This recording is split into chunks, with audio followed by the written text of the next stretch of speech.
Yeah, we're a few days removed from the LA trip.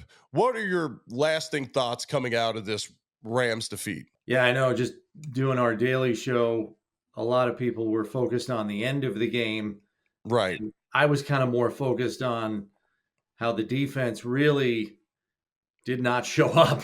I want to hope it's a one off and just a bad day.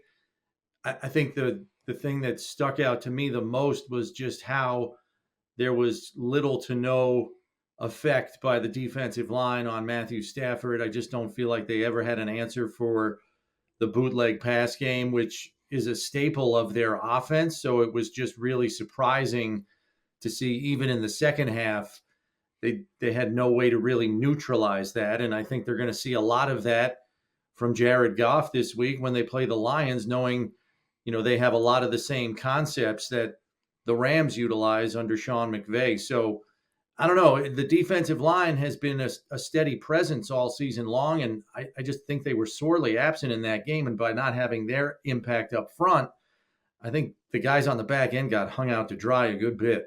Yeah, those are all great points. And if you get on social media, you could see there's heavy critique for the Bills defensive tackles this season and the lack of production and sometimes lack of stats from a defensive tackle position especially can be deceiving. They deal with a lot of double teams.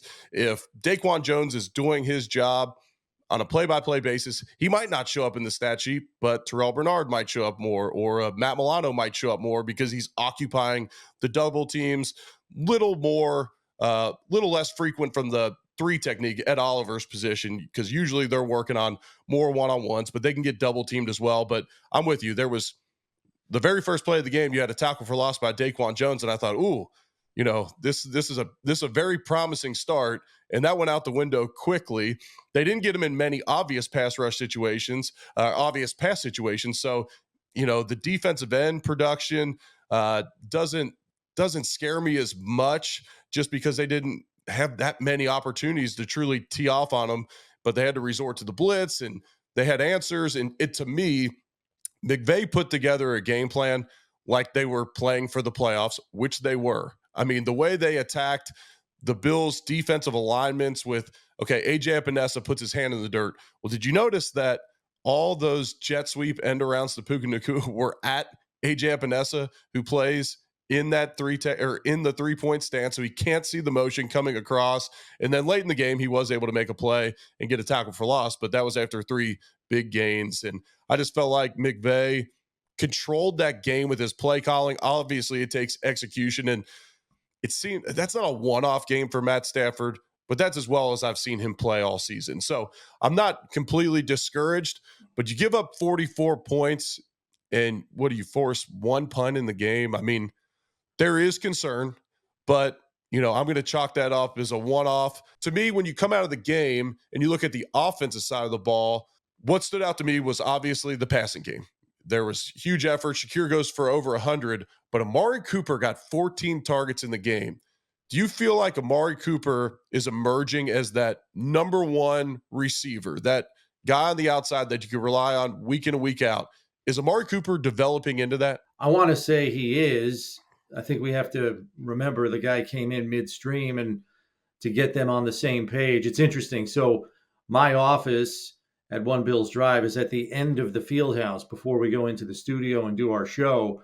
So there are times just walking in and out of the different offices during the course of my day, I'll see guys doing extra work and stuff in the field house with assistant coaches separate from regular practice.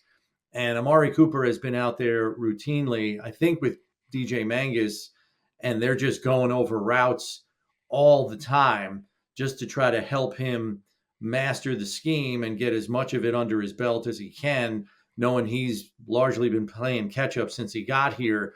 And, you look at the targets, 14, and I think he only had 6 receptions, and there were clear miscommunications in the game. I Yep. can remember 2 off the top of my head. So I think they want to get him there sooner rather than later.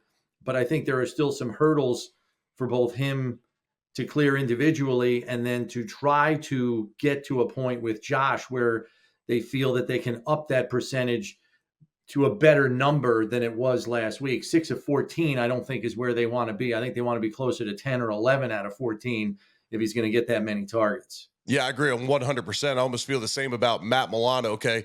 Is he a major upgrade over Dorian Williams right now? Maybe not, coming off of 14 months of not playing football, but you know that that's going to come back and it's going to pay dividends, giving him this experience now in December to pay off hopefully in January. So, kind of on that note, the Bills haven't lost in December or January the last two seasons in the regular season. Well, we've seen them get knocked out of the playoffs the last 2 years in the divisional round.